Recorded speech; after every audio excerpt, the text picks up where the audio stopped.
Welcome back to my channel friends. तो last video में हम लोगों ने 10.2 का 1 से 5 तक का सम्स कर लिया था। आज हम लोग क्वेश्चन नंबर 6 से शुरू करेंगे।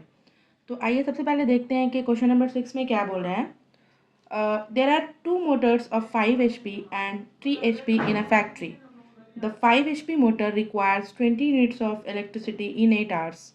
Let's work out using the method of rule of 3 how many units of electricity will be required if the 3 HP motor works for 10 hours. बोल रहा है कि दो मोटर है, एक 5 HP का और एक 3 HP का। 5 HP के मोटर को 20 यूनिट इलेक्ट्रिसिटी रिक्वायर हो रहा है 8 घंटे में। मतलब अगर वो 8 घंटा चल रहा है 5 HP का मोटर तो 20 यूनिट इलेक्ट्रिसिटी खर्च हो रही है। तो बोल रहे हैं हम लोगों को कि अगर 3 HP का मोटर 10 घंटा चलेगा तो कितना इलेक्ट्रिसिटी यूनिट खर्च होगा या कितना उसको ज़रूरत पड़ेगा इलेक्ट्रिसिटी यूनिट का, यही हम लोगों को कैलकुलेट करना है। क्वेश्चन में बोल रहा है कि 5 HP का अगर मोटर है उसको 20 यूनिट इलेक्ट्रिसिटी लग रहा है अगर वो 8 घंटे चलता है। तो हम लोगों को बताना है कि अगर 3 HP का मोटर है और वो 10 घंटे चलेगा तो कितना इलेक्ट्रिसिटी यूनिट लगेगा, उसको हम लोग x मान लेंगे। ठीक है, तो अब हम लोगों को यहाँ पे तीनों में रिलेशन देखना पड़ेगा। अगर 5 HP का मोटर है वो 8 घंटे चल रहा है तो 5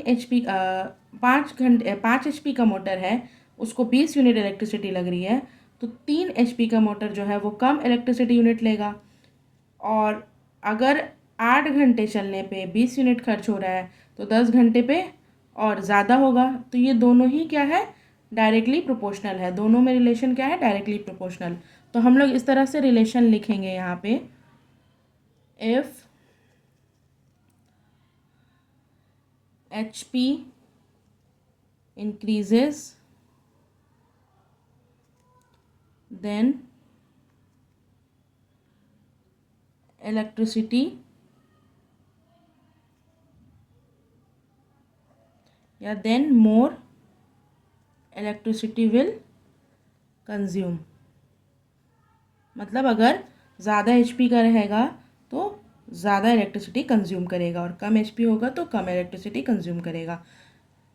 और इसलिए so they are directly proportional. Again, if hours increases then electricity unit EU लिख देते हैं इसको, will also increases।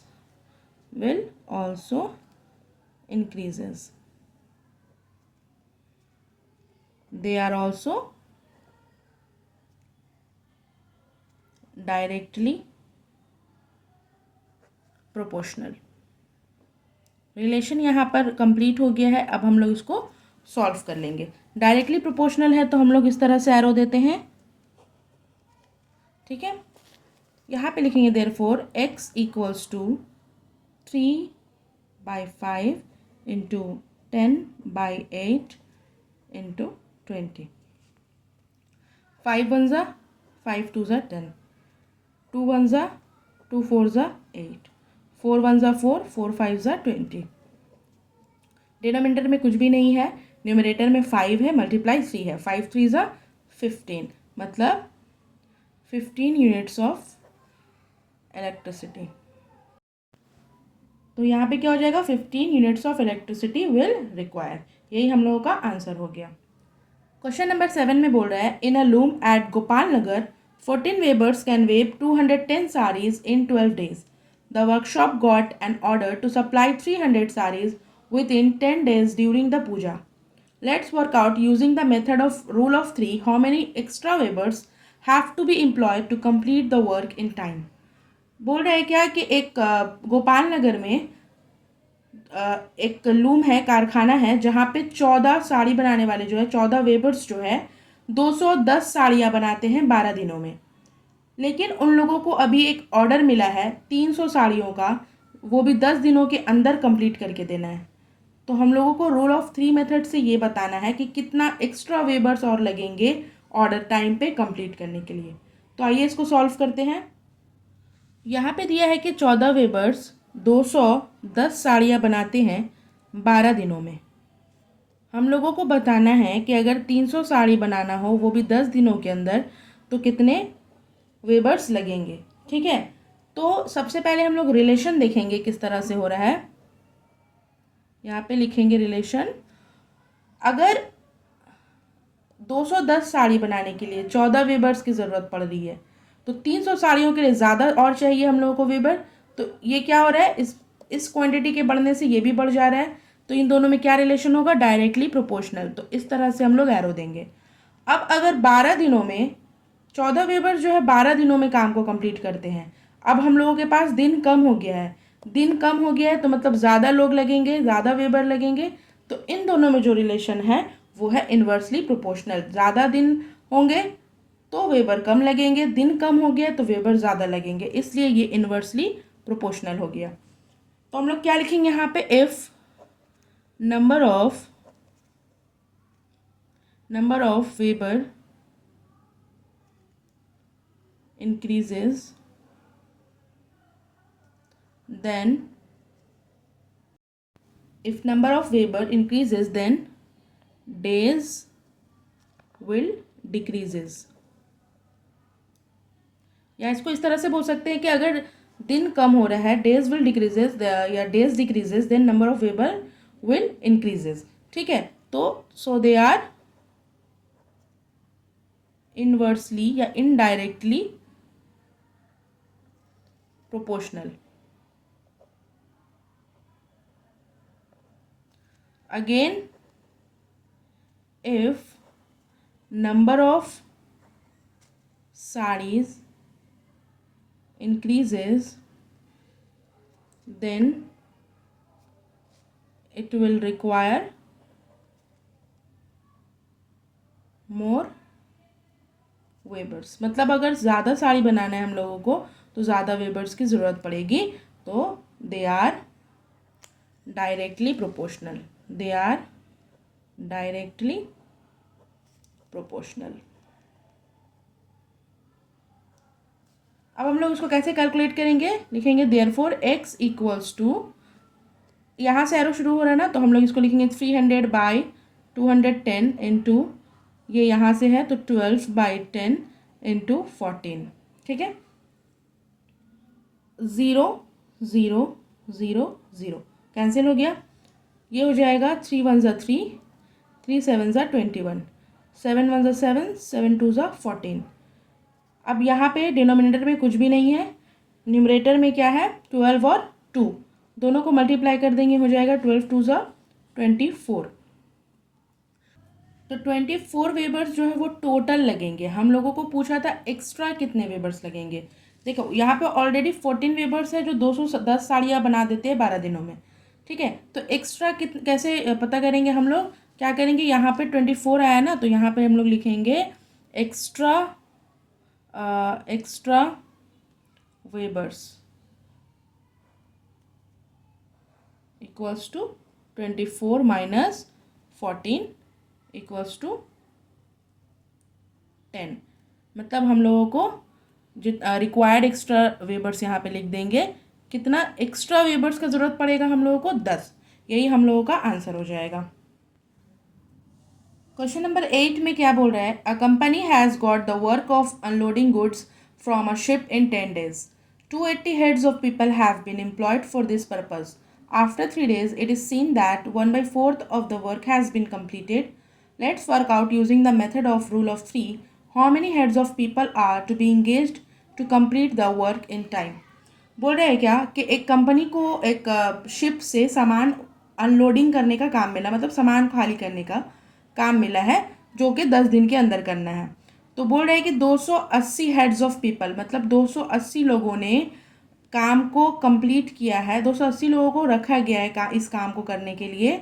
तो 3 दिन के बाद देखा जा रहा है कि काम का जो है 1/4 पार्ट कंप्लीट हो गया है। ठीक है, 280 पीपल्स को रखा गया है इस काम को कंप्लीट करने में, मतलब अनलोडिंग करने के लिए 10 दिन के अंदर करना है। तो 3 दिन के बाद देखा जा रहा है कि 1/4 पार्ट ऑफ जो काम है वो कंप्लीट हो गया है। तो हम लोगों को रूल ऑफ 3 मेथड से बताना है कि जो बचा हुआ काम है उसको कंप्लीट करने के लिए और कितने लोगों को इंगेज करना होगा, मतलब और कितने लेबर्स की और कितने लोगों की ज़रूरत पड़ेगी। ठीक है, तो इसको कैलकुलेट करते आइए। यहाँ पे हम लोग पहले लिखेंगे पीपल लिख सकते हैं या पर हेड्स लिख सकते हैं, यहाँ पे हेड्स लिख देंगे और यहाँ पे हो जाएगा वर्क और यहाँ पे होगा डेज। तो हम लोगों को क्या बोला है कि 280 लोगों ने 1/4 पार्ट ऑफ वर्क कंप्लीट कर दिया है 3 दिन में।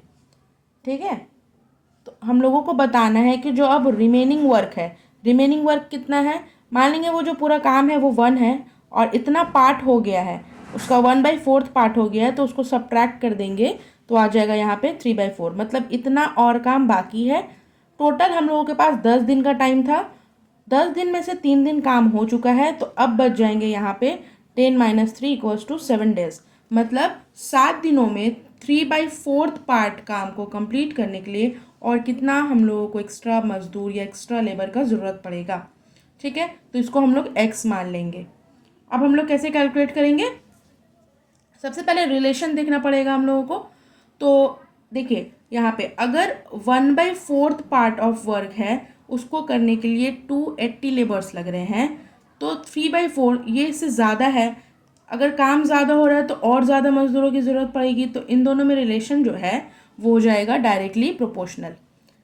अब इसी तरह से अगर 200 या 3 दिन में 280 मजदूर काम कर रहे हैं, तो अब 7 दिन है हम लोगों के पास, तो 7 दिन में क्या होगा, और दिन ज़्यादा है अब हम लोगों के पास तो मजदूर कम हो जाएंगे। मतलब अगर हमेशा ये होता है कि डेज अगर बढ़ेगा तो मज़दूर कम लगेंगे, डेज अगर घटेगा तो मज़दूर ज़्यादा लगेंगे।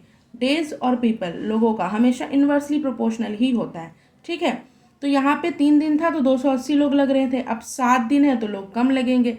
ठीक है, तो आइए इसको हम लोग कैलकुलेट करते हैं। यहाँ पे ये हो जाएगा इन्वर्सली प्रोपोर्शनल। तो रिलेशन किस तरह से लिखेंगे हम लोग, रिलेशन लिखेंगे यहाँ पे, रिलेशन हो जाएगा यहाँ पे if days increases, number of people decreases, so they are indirectly or inversely proportional. And if more part of work left, मतलब ज़्यादा काम बचा रहेगा तो लोग ज़्यादा लगेंगे। ठीक है, then more people will require, then more people will require, so they are directly proportional.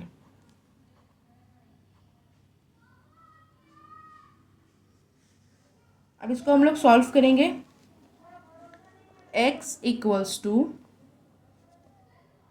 ये है डायरेक्टली प्रोपोर्शनल, यहाँ से एरो गया हम लोगों का, तो यहाँ पे लिखेंगे पहले 3/4, देन 1/4 इंटू 3/7 और 280। इसको हम लोग किस तरह से सॉल्व करेंगे, यहाँ पे x = 3/4, ये रिवर्स हो जाएगा, ये 4 ऊपर चल जाएगा, 3/7 इंटू 280, 4 और 4 यहाँ से कैंसिल हो जाएगा। ठीक है, और यहाँ पर हम लोगों का 7 1 और 7 4 28 और 0। ठीक है, अब यहाँ पे हम लोगों को इसको मल्टीप्लाई कर देना है। 3 3 9, 9 4 36, ये हो जाएगा 360।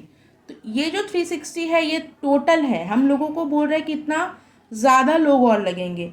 देखो यहाँ पे क्या है कि 280 पीपल्स पहले से काम कर रहे हैं, तो हम लोगों को यहाँ पे माइनस करना पड़ेगा कि एक्स्ट्रा required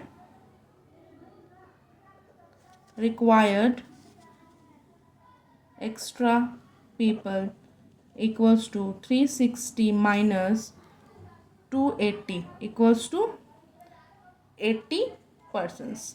ये हम लोगों का आंसर हो जाएगा। ठीक है, मतलब हम लोगों को पहले 280 लोग थे और एक काम को करना था जिसके लिए 10 दिन दिया गया था, लेकिन टाइम पे कंप्लीट नहीं हो पाता, इसलिए हम लोगों को और 80 लोगों की ज़रूरत पड़ी। तो हम लोगों का जो काम है वो टाइम पे कंप्लीट हो गया। ठीक है, क्वेश्चन नंबर 9 करते हैं। तो क्वेश्चन नंबर 9 थोड़ा सा डिफ़िकल्ट है बाकी सम्स के मुकाबले, लेकिन अगर इसका क्वेश्चन समझ लेंगे तो ये बहुत ईजी हो जाएगा। Power loom is 2 and 1/4 times more powerful than a hand loom. 12 hand looms weave 1080 meters length of cloth in 18 days. Let's work out by the rule of 3 how many power looms will be required to weave 2700 meters length of cloth in 15 days. तो क्या बोल रहा है कि एक power loom दो मतलब 1/4 times ज़्यादा पावरफुल है एक हैंड लूम से। ठीक है, 12 हैंड लूम अगर 1080 मीटर लेंथ का कपड़ा 18 दिन में बना रहे हैं, तो हम लोगों को ये बताना है कि कितना पावर लूम 2700 मीटर कपड़ा 15 दिनों में बना पाएगा। ठीक है, देखो क्वेश्चन है पहले दिया हुआ है कि एक पावर लूम है जो एक हैंड लूम से 2 से ही 1/4 टाइम्स ज़्यादा पावरफुल है, 1/4 टाइम्स ज़्यादा पावरफुल है। और 12 हैंडलूम अगर 1080 मीटर लेंथ का कपड़ा 18 दिनों में बनाता है, तो हम लोगों को ये बताना है कि 2700 मीटर लेंथ का कपड़ा 15 दिनों में कितना पावर लूम बना पाएगा। ठीक है, तो आओ उसको सॉल्व करते हैं। हम लोग लिखेंगे हैंडलूम, क्लोथ और डेज। ठीक है, तो सबसे पहले हम लोग हैंडलूम का ही निकाल लेते हैं कि कितना लगेगा। तो यहाँ पे गिवन क्या है कि 12 हैंडलूम 1080 मीटर का कपड़ा 18 दिनों में बना रहा है, तो 15 दिन में 2700 मीटर का कपड़ा बनाने के लिए कितना हैंडलूम लगेगा। वहाँ पे पावर लूम पूछ रहा है, लेकिन पहले हम लोग हैंडलूम के बारे में पता करें कि अगर 1080 मीटर की जगह 18 दिन की जगह 15 दिन में 2700 मीटर लेंथ का कपड़ा बनाना है तो कितना हैंडलूम ज़रूरत होगा। ठीक है, तो यहाँ पे देखो अगर 12 हैंडलूम 1080 मीटर लेंथ का कपड़ा बना रहा है, तो 2700 मीटर लेंथ का कपड़ा बनाने के लिए ज़्यादा हैंडलूम की ज़रूरत पड़ेगा। तो ये इन दोनों में क्या रिलेशन हो जाएगा, डायरेक्टली प्रोपोर्शनल। ठीक है, मतलब इसके बढ़ने से ये भी बढ़ेगा। डेज के साथ रिलेशन देखेंगे कि अगर 18 दिन में 12 हैंडलूम का ज़रूरत पड़ रहा है, तो यहाँ पे दिन कम हो गया है, 15 दिन है, तो अब ज़्यादा हैंडलूम का ज़रूरत पड़ेगा। तो ये दोनों क्या है, इनडायरेक्टली प्रोपोर्शनल हो जाएगा। ठीक है, तो रिलेशन हम लोग लिखेंगे पहले, if the length of cloth increases, then it will require more handloom. So they are directly proportional. ठीक है, and if number of days decreases, quantity of a number of handloom increases.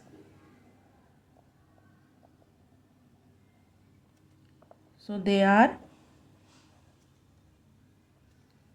inversely proportional. तो अब इसको हम लोग solve करेंगे। ठीक है, ये क्या हो गया, इसके साथ डायरेक्टली प्रोपोर्शनल है और इसके साथ इनडायरेक्टली प्रोपोर्शनल है।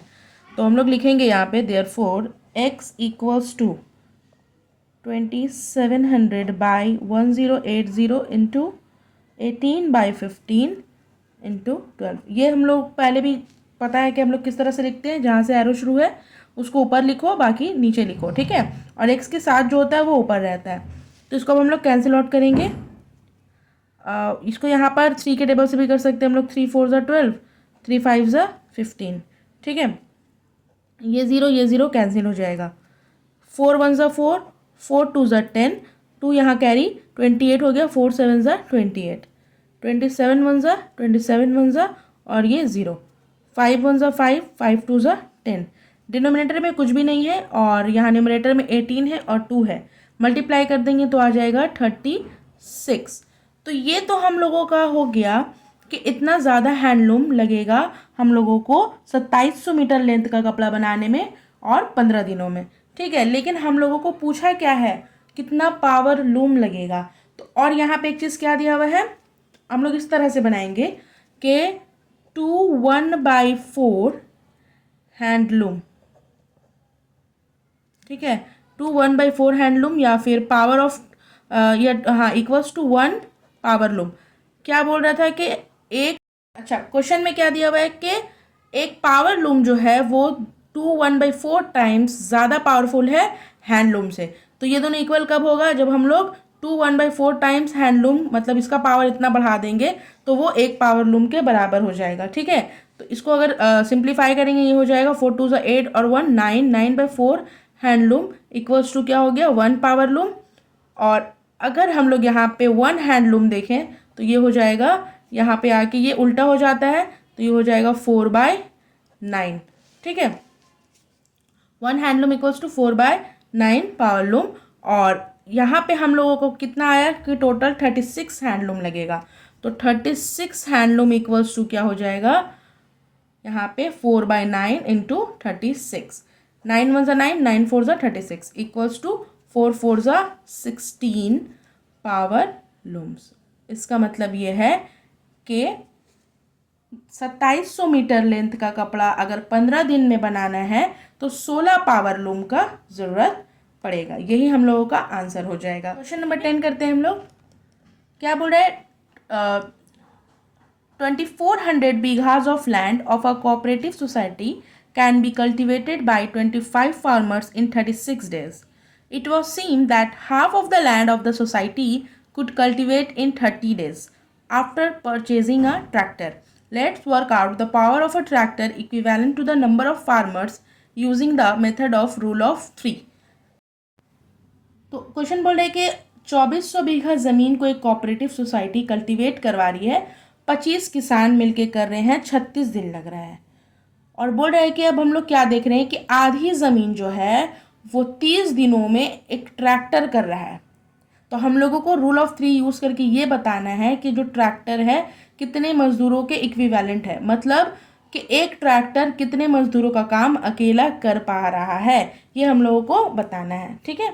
तो हम लोग यहाँ पे लिखेंगे 2400 बीघा ज़मीन को 25 मज़दूर 36 दिनों में कंप्लीट कर रहे हैं। तो 30 दिनों में अगर 2400 का आधा बोल रहे हैं, हाफ मतलब हो जाएगा 1200, ठीक है। तो कितना मज़दूर उसको कंप्लीट करेंगे हम लोग, अगर ये निकाल लें कि 30 दिनों में 1200 ज़मीन को, 1200 बीघा ज़मीन को अगर जितने मज़दूर कंप्लीट कर रहे हैं उतना ही एक ट्रैक्टर कर रहा है, तो पता चल जाएगा अगर कितना फार्मर है, तो हमको पता चल जाएगा कि एक ट्रैक्टर का जो स्ट्रेंथ है वो कितने फार्मर्स के इक्विवेलेंट है, ठीक है। तो हम लोग इस तरह से करेंगे, पहले रिलेशन लिख लो। इसका रिलेशन कैसे होगा, इफ द लैंड डिक्रीजेज, यहाँ पे घट रहा, हाफ हो जा रहा है, decreases, then it will require less farmers, so they are inversely proportional.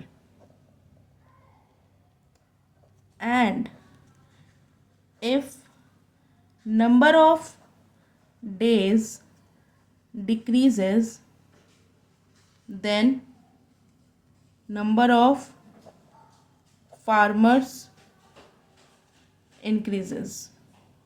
The farmers will increase. They are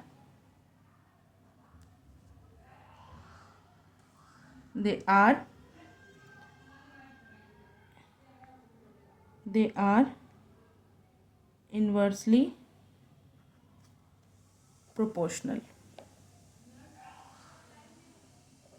अच्छा, यहाँ पे क्या था, लैंड अगर डिक्रीज करेगा तो कम फार्मर लगेंगे ना, तो घटने से ये घट रहा है, तो यहाँ पे ये डायरेक्टली प्रोपोर्शनल होगा। ठीक है, ये डायरेक्टली प्रोपोर्शनल है। अगर 1200 ज़मीन है तो अब कम फार्मर लगेंगे, तो ये हो जाएगा डायरेक्टली प्रोपोर्शनल। और नंबर ऑफ डेज अगर घटेंगे तो फार्मर्स जो है वो ज़्यादा लगेंगे हम लोगों को, तो ये इन्वर्सली प्रोपोर्शनल हो जाएगा। ठीक है, तो डेज के साथ इसका रिलेशन इन्वर्सली प्रोपोर्शनल हो जा रहा है, और ज़मीन बीघा के साथ ये हो जा रहा है डायरेक्टली प्रोपोर्शनल।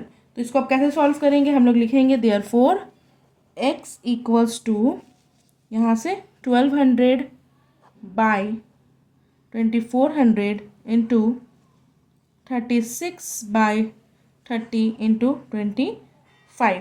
ये 2 ज़ीरो यहाँ से 2 ज़ीरो कैंसिल, 12 वन ज़ा 12 टू ज़ा 24। ठीक है, ये हो जाएगा 2 वन ज़ा 2 कैरी 1 16, 2 8 ज़ा 16, 5 5 ज़ा 25, 5 6 ज़ा 30, 6 1 ज़ा 6, 6 3 ज़ा 18। ठीक है, तो डिनोमिनेटर में कुछ भी नहीं है, न्यूमरेटर में 3 मल्टीप्लाई 5 है, तो हम लोग यहाँ पे लिखेंगे इक्वल्स टू 15। तो यहाँ पे क्या हो रहा है, हम लोग यहाँ पे लिख सकते हैं कि 1 ट्रैक्टर, ये 15 मजदूर जो है इसका काम अकेला एक ट्रैक्टर कर ले रहा है, क्योंकि हम लोगों को क्वेश्चन में बोला था कि एक ट्रैक्टर खरीदने के बाद आधी ज़मीन जितनी पहली थी 2400 था, तो अब 1200 बीघा ज़मीन है, तो एक ट्रैक्टर जो है 1200 बीघा ज़मीन की खेती कर रहा है 30 दिनों में।